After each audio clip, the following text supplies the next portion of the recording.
वो बेटियां कर नहीं पाती क्योंकि उन्हें कोई उत्साह नहीं देता। ऐसे पिता को हम धन्यवाद देते हैं अपने चैनल के माध्यम से, अपने फेसबुक के माध्यम से, कि आज अपने यूट्यूब के माध्यम से, फेसबुक के माध्यम से जिन्होंने अपनी बेटी को उत्साह नहीं दिया, अपनी बेटी का साहस बने, वह पिता भगवान की तरह जिन्होंने अपनी बेटी के लिए ब्रह्मा विष्णु महेश का काम किया कि हम अपनी बेटी के लिए इतिहास बनाएंगे। तमाम लोगों के उलाहने सुनने के बाद भी वह पिता खड़ा रहा अपनी बेटी के साथ और उसका परिणाम यह मिला कि उनकी बेटी आज प्रवक्ता के पद पर है। वह बताएंगी कि आज वो किस पद पे हैं। आप कविता सिंह जी? मैं Pandit Deendayal Upadhyay model inter college Isauli में अध्यापक के रूप में कार्य कर रही हूँ और मेरी ज्वाइनिंग अभी अगस्त में हुई है। हालांकि वैकेंसी तो 2018 की थी, लेकिन कोविड का टाइम होने की वजह से थोड़ा सा लेट लतीफ हो गया। लेकिन कहते हैं कि भगवान के घर में देर है लेकिन अंधेर नहीं है, और जो मेहनत करते हैं यकीनन थोड़ी देर हो सकती है लेकिन उन्हें सफलता जरूर मिलती है। तो हमें कभी भी हिम्मत नहीं हारना चाहिए। चलता चल मंजिल मिलेगी, दूर है तो क्या हुआ, अरे वो अंधेरे क्या करेंगे, तू है दीप जलता हुआ। ऐसा दीप आपने जलाया कि तमाम जो उस समय अब मैं आया था आपके घर, आप बहुत निराश थे। उस समय की बात बताइए, कितना कठिन दौर था आपके लिए, कैसा लगता था, क्या कर लें हम अपने आप को, हम दुनिया में रहें न रहें, वो कठिन समय बताइए। जी, आज से तकरीबन 4 साल पहले की बात है जब दयालु भैया मेरे घर आए हुए थे, और तब मैं बहुत इतना ज्यादा रोती थी, निराश, हमेशा हर समय जैसे डिप्रेशन में रहा करती थी। पढ़ती तो बहुत थी, 10 लोग कहते थे कि 10 घंटे 12 घंटे पढ़ो तो शायद सफलता मिल जाती थी। मैं 10 क्या, मैं 12-14 घंटे भी कभी कभी पढ़ लिया करती थी। मुझे लगता था शायद इस तरीके से सफलता मिल सकती है, लेकिन कहीं ना कहीं लगता था कुछ तो है जो अभी नहीं हो पा रहा है। हमेशा कुछ चूक हो जाती थी, कभी प्री हो पाते थे तो मेंस नहीं क्लियर होते थे, तो कभी इंटरव्यू नहीं हो पाते थे, तो बहुत सी ऐसी कठिनाइयां होती थी। तो लगता था कि क्या मैं कभी नहीं कर पाऊंगी क्या। लेकिन जब भैया मिले मुझे तो उन्होंने बहुत ही मुझे उत्साहवर्धन मेरा किया, और बहुत हालांकि शुरू से पापा मेरे लिए एक भगवान के समान ही रहे हैं। कहते हैं कि माँ बाप किसी अपने पुत्र या पुत्री को सिर्फ एक बार जन्म देते हैं, लेकिन मेरे माँ बाप ने मुझे 2 बार जन्म दिया।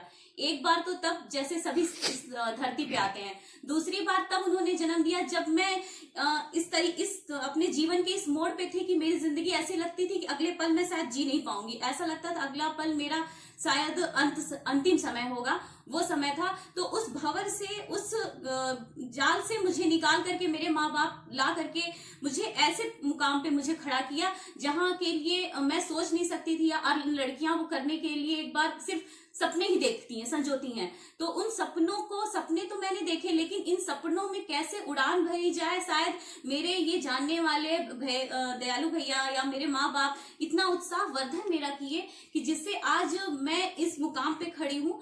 तो इन सबका मैं जितना भी शुक्रिया अदा शायद मैं दिल से कर भी नहीं सकती। जब हम लोग ये जानना चाहते हैं कि उस बेटी के लिए, उस बहन के लिए सबसे कठिन समय होता है जब वह अपने शादी के बाद उस घर से निकलती है, उस समय की पीड़ा। अभी आपके पिताजी से भी पूछेंगे, तमाम उलाहने उनको मिलते होंगे, आपको भी पीठ पीछे मिलते होंगे, कोई कहता होगा, आसपास का व्यक्ति, कोई दोस्त मित्र यार सगा संबंधी कहता होगा, तो कितनी पीड़ा होती होगी। एक लड़की के लिए उस समय क्या करना चाहिए जब ऐसी उलाहने आपको मिली होंगी, वो पीड़ा हम लोग जानना चाहते हैं। जी बिल्कुल, जब मुझे भी ऐसा समाज से बिल्कुल सुनने को मिलता था, जब मैं उनका घर मैंने छोड़ा था, क्योंकि ये वो डिसीजन शायद हमारे समाज के लिए या फिर हमारे आसपास के लोगों के लिए बिल्कुल भी नागवार गुजरा था। क्योंकि लोगों के नजर में ये था कि एक लड़की जब विदा होती है तो डोली में विदा होती है और अर्थी में ही आती है। तो ऐसा कहावत है, लेकिन इस कहावत पर रोकेंगे, ये केवल कहावत है, इसको सच न माने। आने वाले दिनों के लिए अभी हम लोग आपसे मिलवाएंगे ऐसे पिता से जो ओबरा के लिए नहीं, पूरे सोनभद्र के लिए मिसाल है। और हम नहीं कह रहे हैं, यह उनका विचार अभी बोलेगा। आप अभी मैं अपने विचारों से तो मैं स्वयं बताऊंगा, लेकिन हम लोग उनसे भी जानेंगे कि जब ऐसा कष्ट होता है, जब ऐसा कहा जाता है किसी लड़की को, और दबाव देकर, प्रेशर देकर, और तमाम ऐसी बेटियां जब मरती हैं, आत्महत्या करती हैं, तो कहीं न कहीं उनके घर वालों का भी हाथ रहता है जब उनका वो सहयोग नहीं करते हैं। बेटियों के पास लड़कों से ज्यादा इच्छा शक्ति होती है, वो कुछ भी कर सकती हैं, और वही इतिहास बनाने का काम कविता सिंह ने किया, जो 10 साल लगातार संघर्ष करने के बाद एक ऐसी नौकरी पाई जिसका तनख्वाह 80,000 रुपए से शुरू होता है। आने वाले दिनों में बात उस तनख्वाह की नहीं है, बात उस विशाल काम की है जो 10 साल तक लगातार करना पड़ा। रस्सी के बार बार आने जाने से पत्थर पर निशान पड़ता है। हम ले चलेंगे श्री धनराज सिंह चाचा जी, जो राष्ट्रीय नवनिर्माण सेना के संरक्षक हैं और वास्तव में संरक्षक बनने के योग्य आप ही हैं, क्योंकि आपने एक प्रेरणा अपने घर में दिया है। लोग केवल बड़ी बड़ी बातें करते हैं, आपने वो काम करके दिखाया है।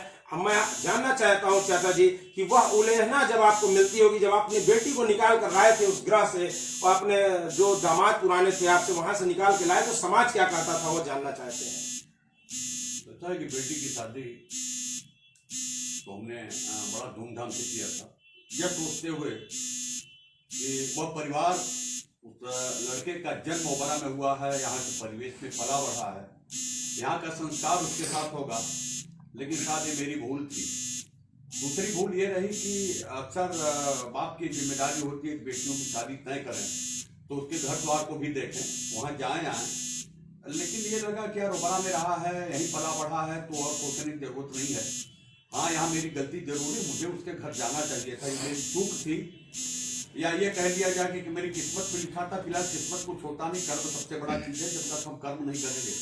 वो परिस्थितियां रही जब मेरी बेटी को उस घर में मार करके अस्पताल में भर्ती कर दिया गया। वो रात मुझे याद आती है जब मेरी बेटी का फोन आया और हम पति पत्नी दो ही अकेले थे, हॉस्पिटल गए तो मेरी बेटी से ये भी कहा गया कि माँ बाप को यह मत बताना कि मुझे मारा गया है, वरना तुमको जान से मार डालेंगे। शायद मेरे लिए सबसे बड़ा कष्ट का समय ये रहा। लेकिन तीसरे दिन संजोग से हॉस्पिटल के स्टाफ के द्वारा ही पता चला कि आपकी बेटी ने, जब बेटी से पूछा तो बेटी ने कहा कि मैं गिर गई हूँ। अपने घर का सामान हर हाल में बेटी बचाना चाह रही थी उस वक्त, इसलिए अपना वक्तव्य दिया कि मैं घर में गिर गई हूँ।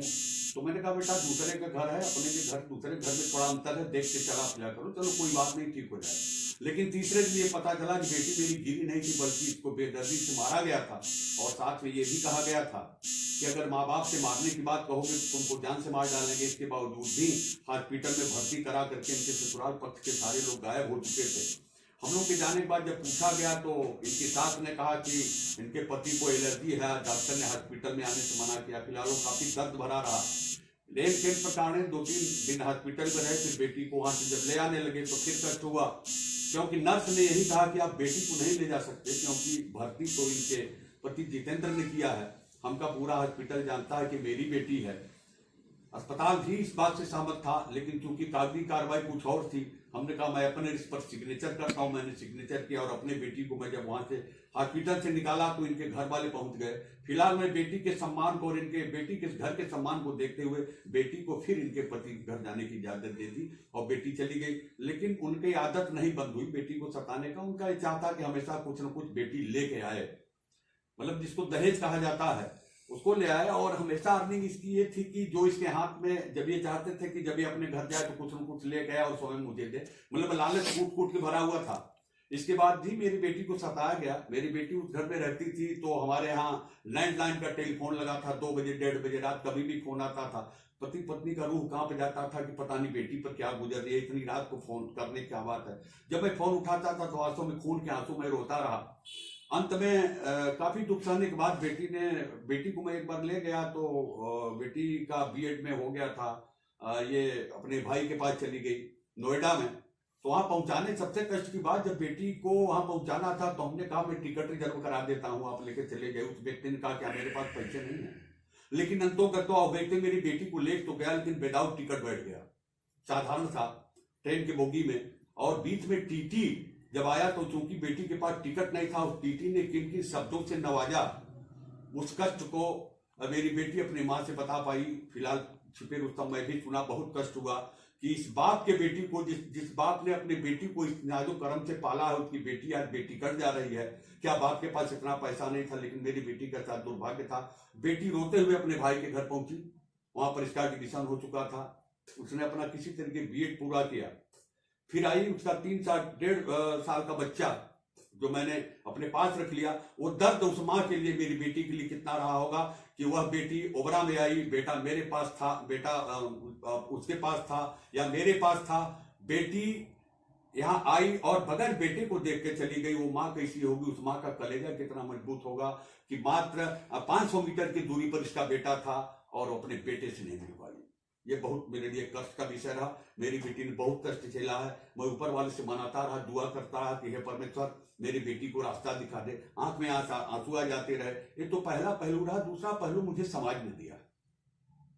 समाज के हर व्यक्ति ने मेरी बेटी को हे दृष्टि से देखा। समाज के कुछ लोगों ने कहा कि बाप का पैसा 7 साल से उड़ा रहे हो, वहां गुलछर्रे उड़ा रही होगी। मुझे बहुत दर्द होता था। मैं सोचता था कि खिला रहा हूं मैं, पिला रहा हूं मैं, खर्च मैं दे रहा हूं, पालन पोषण मैं कर रहा हूं, फिर समाज के पास है क्या?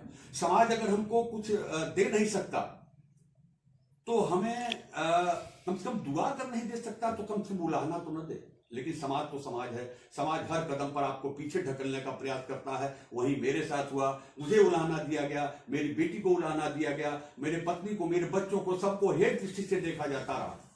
और यहां तक कि मेरी बेटी के दर्द को लोगों ने एक मजाक समझा और दर्द को हंसी में लेकर के लोगों ने मेरी बेटी को तरह बेतरी के ताने दिए। वो वक्त भी मुझे याद है जब 7 साल तक मेरी बेटी किसी शादी के किसी फंक्शन में नहीं जा पाई, इसलिए कि लोग पूछेंगे तो हम क्या जवाब देंगे। मेरी बेटी इस दर्द को बर्दाश्त नहीं कर पाई। अपने घर, अपने भाई बहन के शादी में नहीं जा पाती थी।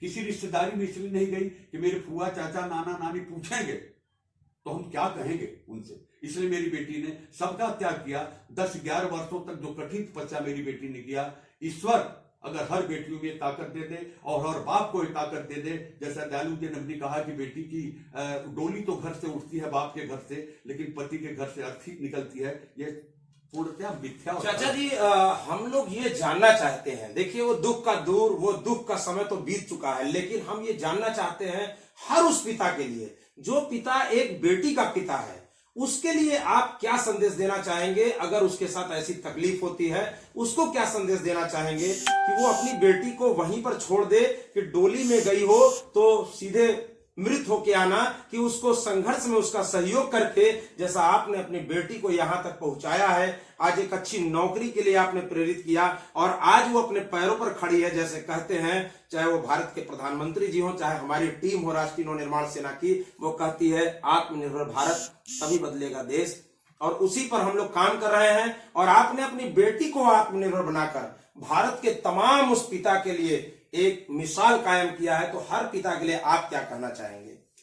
शायद मेरा यह मानना है कि मनुष्य जन्म पाना परम पिता परमेश्वर की सर्वश्रेष्ठ कलाकृति के रूप में मनुष्य जन्म लेता है। और सर्वश्रेष्ठ कलाकृति के रूप में जन्म लेने के नाते सर्वश्रेष्ठ कार्य करने की भी जिम्मेदारी हम मनुष्यों की है। लेकिन हम मनुष्यों को ये समाज पता नहीं कहां चला गया। मैं समाज के हर माँ बाप से ये उपेक्षा करता हूँ, आशा करता हूँ और उनसे ये कहना भी चाहता हूँ कि कोई बेटी पराई नहीं होती। अगर बेटा आपका है तो बेटी भी आपकी है। जिस नाजो कर्म से आपने बेटी को पाला है, उसी नाजो कर्म से आपने बेटे को पाला है। जब तक बेटे और बेटी का फर्क आप अपने दिल से नहीं मिटा देंगे, तब तक बेटी के प्रति आपका नजरिया नहीं बदलेगा। इसीलिए बेटियां कोख में मार दी जाती हैं। नजरिया बदलिए। आप बेटी को सहारा देके देखिए, बेटी आपके पेटों से आगे निकल जाएगी। मेरा दावा है, जैसा कि मेरी बेटी निकली। ये केवल धनराज सिंह चाचा जी की बेटी नहीं है, ये उन तमाम लोगों की बेटी है और उन तमाम वो लड़कियां जो घरों में रह के सिसक रही हैं और आत्मनिर्भर नहीं बन पा रही हैं, जिनके पति मारते हैं, पीटते हैं, वो आत्महत्या जरूर कर लेती हैं, लेकिन उनके पिता उनका सहयोग नहीं करते, उनका भाई उनका सहयोग नहीं करता। लेकिन ऐसे पिता से हम लोगों ने आपको रूबरू कराया और जो दुख इन्होंने झेले होंगे, जो उस समय इनको ताना दिया गया होगा, वो जिस पर पड़ती है वही जानता है किस तरह के ताने आपको मिलते थे। चाचा जी, ये नहीं कहा जाता था कि तुम बेटी को जो है ऐसा कर रहे हो, तुमको बेटी का शादी करना चाहिए, दूसरा तो तुम बेटी को पढ़ने क्यों भेज दियो, ऐसा भी तमाम लोग कहते थे। तो आप क्या जवाब दे पाते? सही कहा दयालु जी आपने। जब मेरी बेटी अपना कोर्स कर रही थी, अपनी पढ़ाई पूरा कर रही थी, तो ज्यादातर लोगों ने कहा कि क्यों पागल बने हो, बेटी को कहां भेज दियो, कम से कम घर पर बैठ के शादी कर देते। बेटिया अपने घर जाती, अपने सर पर कपड़े ढोके, गलती तो तुमने किया ही तलाक करवा करके। तलाक नहीं करवाना चाहिए, उसका बेटा छोड़ देते अपना रहते। लेकिन शायद मेरा मानना है कि मेरी बेटी के लिए सबसे बड़ा अमूल्य धरोहर, इसने सबने नहीं कहा था पापा हमको अपने पति के घर से कुछ नहीं चाहिए, मेरा अनमोल धरोहर हमें मिल जाना चाहिए। वो इसका अनमोल धरोहर था, इसका बेटा। उस बेटे को उसने लिया, अपने पति के घर से छोड़ के चले आई। हमने कहा बेटा चलो, सरकार ने मुझे नौकरी दी है तेरे बेटे को, और तुझको मैं पढ़ा ले जाऊंगा। अभी इतनी ताकत तुम्हारे बाप में है, तुम्हारे दो भाई, चिंता करने कोई बात नहीं। मैं ले आया साहस के साथ, बेटी का मैंने एडमिशन कराया। समाज की हर झेलना को, किसी ने शादी करने की सलाह दी, किसी ने कहा कि अरे बड़े बड़े बह जाए गधा कितना पानी कहा जाता है, लेकिन शायद एक बाप के धैर्य की सीमा कभी कभी टूट जाती रहे। बाप भी कभी कभी दुखी होता था। मेरी बेटी जब कभी आती थी तो मेरे चेहरे को देखती थी, कहती थी पापा आप क्यों परेशान हैं, आप मेरे लिए लगता आप मुझे लेके परेशान हैं। तो बेटी मैं एक बाप हूँ, बाप को क्या दर्द होता है बाप भी जानता है। मेरी बेटी ने कुछ समय या कुछ मौके पर मुझे साहस दिया। 10 साल बहुत होता है। कविता जी ये बताइए उन लोगों को जो वो बेटियां हैं जो आपकी तरह जीवन जीने के लिए मजबूर हैं, आपसे भी खराब जीवन जीने के लिए मजबूर हैं, उनके लिए आप क्या कहेंगे? जब आपका 10 साल में कितनी बार मन किया होगा कि मैं आत्महत्या कर लूं, मेरा जीवन समाप्त हो जाए, ऐसा कितना बार आपका करता था मन? हर रोज शादी के ये कह सकते हैं कि दूसरे तीसरे दिन से ही, क्योंकि ऐसी स्थितियां पैदा होने लगी थी कि मुझे लगता था कि शायद मुझे अब ऐसे घर में नहीं रहना चाहिए, और आत्महत्या करने की मेरी जो इच्छा थी वो हर रोज ऐसा लगता था दिन प्रतिदिन प्रबल होती जा रही है। ऐसा लगता था अब अपने आप को खत्म कर लूं, अब अपने आप को खत्म कर लूं। लेकिन मैं एक माँ भी थी, मुझे एक बच्चे के बारे में भी सोचना था। तो मैं उन ऐसी लड़कियों से, ऐसी औरतों से, महिलाओं से कहना चाहती हूँ कि वो खुद पहले हमारी हिम्मत या फिर हमारी मदद कोई तभी कर सकता है जब हम खुद की मदद करेंगे। तो हमें पहले खुद की मदद करनी पड़ेगी, हमें खुद से आत्मबल पैदा करना पड़ेगा। और ये अलग से आई हुई कोई चीज नहीं होती है। हमें ऐसी लोगों से ऐसी प्रेरणा लेनी चाहिए। ऐसी बहुत सी महिलाओं के बारे में बहुत से लोगों ने सुन रखा होगा जिनके हाथ पैर भी नहीं है लेकिन आज वो रोजी रोटी कमा रही हैं। तो भगवान ने तो हमें 2 हाथ और 2 पैर दिए हैं। हम कुछ नहीं कर सकते तो इतना तो कर सकते हैं कि अपने लिए एक मजबूत सहारा अपना खुद बन सकते हैं। तो अपना कभी भी किसी भी मुसीबत की घड़ी में हिम्मत नहीं हारनी चाहिए। हाँ, कभी कभी ऐसा होता है, कभी मैं तो बहुत खुश नसीब थी कि मेरे माँ बाप मुझे ऐसे मिले हैं कि मुझे हर मेरे उतार चढ़ाव पे मेरे साथ दिए हैं इन लोगों ने। हाँ, मुझे समाज से बहुत ही कुछ मुझे सुनने को मिला, बहुत कुछ कभी मेरे माँ बाप को मिलता था, और मैं समाज से एक तरह से खुद को अपने आप को काट चुकी थी। मुझे लगता था कि शायद ये समाज मेरे लिए नहीं है, और मैं ये समाज को एक बार साबित करके दिखाऊंगी लड़कियां बहुत कुछ कर सकती हैं। क्योंकि हर किसी को ये लगता है कि अरे लड़की है क्या कर लेगी, लड़की है क्या कर लेगी, और इसका तो इतना ही दायरा है। तो हमारा दायरा इस समाज ने नहीं बनाया, हमने खुद ही बना लिया। क्योंकि लोगों ने कह दिया कि तुम्हारा दायरा इतना है तो हमने उसको मान लिया। क्यों? हम भी पढ़े लिखे हैं, हम भी कुछ कर सकते हैं। तो पहले तो लड़कियों को पढ़ लिख करके अपने पैर पे होना चाहिए। इतनी जल्दी, पहली बात, माँ बाप को भी इतनी जल्दी शादी नहीं करनी चाहिए। कम से कम इतना तो हम कर सके अपनी लड़कियों को कि अपनी पैर पे खड़े होने की इतना हिम्मत दे सके। और हिम्मत तभी आएगी जब हम पढ़ेंगे, और हम पढ़ेंगे तभी आगे अपने लिए कुछ कर सकते, क्योंकि एक शिक्षित नारी ही इस देश का सही से निर्माण कर सकती है। मंजिलें उन्हीं को मिलती है जिनके सपनों में जान होता है। पंखों से कुछ नहीं होता, हौसलों से उड़ान होता है। ऐसा हौसला अगर जीवन में किसी को कुछ चाहिए तो हौसला। इसीलिए मैं बार बार कहता हूं अपने चैनल के माध्यम से, तमाम लोगों से कहता हूं अपने कार्यक्रमों में, जीवन में अगर किसी को कुछ देना चाहते हैं तो हौसला दीजिए। इस बेटी ने, इस बहन ने जो काम किया है, अगर इनका साथ इनके पिताजी न देते, इनकी माता न देती, तो इनके पास कोई हौसला नहीं रहता, कोई रास्ता नहीं रहता। और ये बेटी भी वही रास्ता अपनाती जो तमाम बेटियों ने अपनाया था। इस बहन ने आज ये साबित किया है, एक अच्छी नौकरी पाकर, एक अच्छा संघर्ष करके, संघर्ष के बाद जो सफलता मिलती है, विश्वास मानिए, उससे बड़ा कुछ नहीं हो सकता है। रस्सी के बार बार आने जाने से पत्थर पर निशान पड़ता है, एक बार में नहीं पड़ सकता। इसीलिए किसी ने कहा है कि मंजिलों के पार कदमों के निशान नहीं मिलते, तकदीरों को मुट्ठी में करते हाथ नहीं दिखते, सपने तो सच हो सकते हैं, बिना पैसों के भी आसमां चूमते हौसले किसी के मोहताज नहीं हो सकते। आपने जो काम किया है, आप प्रेरणा स्रोत हैं। आप उन लोगों के लिए प्रेरणा स्रोत है जो महिलाएं घरों में दम तोड़ रही हैं। मुझे बहुत ऐसे लोगों से मिलने का मौका मिलता है। मैं उनको आपका उदाहरण देने के लिए वीडियो बना रहा हूं कि आने वाले दिनों के लिए आप क्या कहेंगी, कितना संघर्ष करते रहें, सफलता एक दिन मिलेगी, जरूर मिलेगी। एक बार फिर से आप लोगों को बता दीजिए कि सफलता जरूर मिलती है, भले ही जो है थोड़ा समय लगता है। ये जी बात बिल्कुल, कभी भी हमें हिम्मत नहीं हारनी चाहिए। ये कहावत बिल्कुल ही सत्य है कि रस्सी आवत जात से सिर पर पड़त निशान, ये बिल्कुल सत्य है। क्योंकि मैं भी पढ़ने में कोई बहुत ज्यादा ब्रिलियंट स्टूडेंट बिल्कुल भी नहीं थी, मैं बहुत सामान्य थी। मुझे लगता था शायद मैं कुछ नहीं कर सकती हूँ, लेकिन नहीं, मैंने भी बहुत अभ्यास किया, थोड़ा जरूर समय लग गया, लेकिन आज मैं उस मुकाम पे पहुंच गई। तो सभी को इसी तरीके से बराबर मेहनत करते रहना चाहिए और तब तक मेहनत करना चाहिए जब तक हमें अपना लक्ष्य नहीं मिल जाए। हम चाहेंगे हमारे संरक्षक महोदय जी आ जाएं और पिता की हैसियत से आप यहाँ पर आए। संरक्षक अब हम लोग के बाद में रहेंगे, लेकिन पहले आप एक पिता की हैसियत से आए। हमारे शिवदत्त जी आए, स्वप्निल भी आए। स्वप्निल का भी संघर्ष है, क्योंकि वह एक बेटा है, उसे भी माँ का दुलार चाहिए था, प्यार चाहिए था। यह स्वप्निल का भी उतना ही संघर्ष है, क्योंकि स्वप्निल का उस समय में माँ दूर रहना बहुत बड़ी बात होती है। स्वप्निल को जो कष्ट हुआ होगा उसकी भरपाई कोई नहीं कर सकता है, लेकिन उसने भी अपने माँ का सहयोग किया है, वह भी धन्यवाद का पात्र है, वह भी एक प्रेरणा स्रोत है, क्योंकि कम उम्र में इसने अपने माँ के लिए जो काम किया।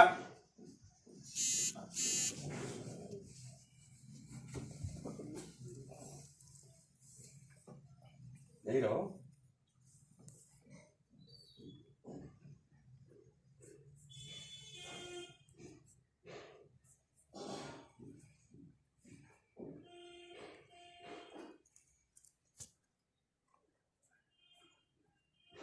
दोनों पकड़ना है।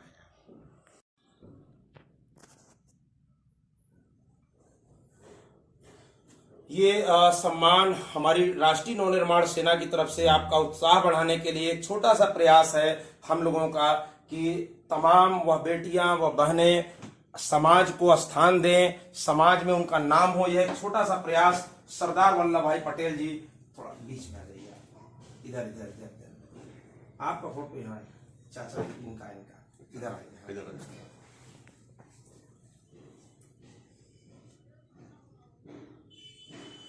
ये एक और पुरस्कार आपके लिए, इधर आइए। ये उनके बेटे, ये पुरस्कार इसलिए कि इनका सम्मान जो हम लोग क्या बढ़ा पाएंगे, इन्होंने अपना सम्मान जीत कर लिया है, इन्होंने अपना सम्मान छीन कर लिया है। ये वही समाज के लोग हैं जो सदैव हमें कोसते रहते हैं, लेकिन जैसे ही हमारा काम हो जाता है, जैसे ही हम सफल हो जाते हैं, उनके विचार भी बदल जाते हैं। इसीलिए कहावत कही गई है, दुनिया का सबसे बड़ा रोग क्या कहेंगे लोग। और बहुत बहुत धन्यवाद, आप सभी लोगों का आभार कि आप सभी लोग हम लोगों के चैनल से जुड़े। बहुत बहुत धन्यवाद।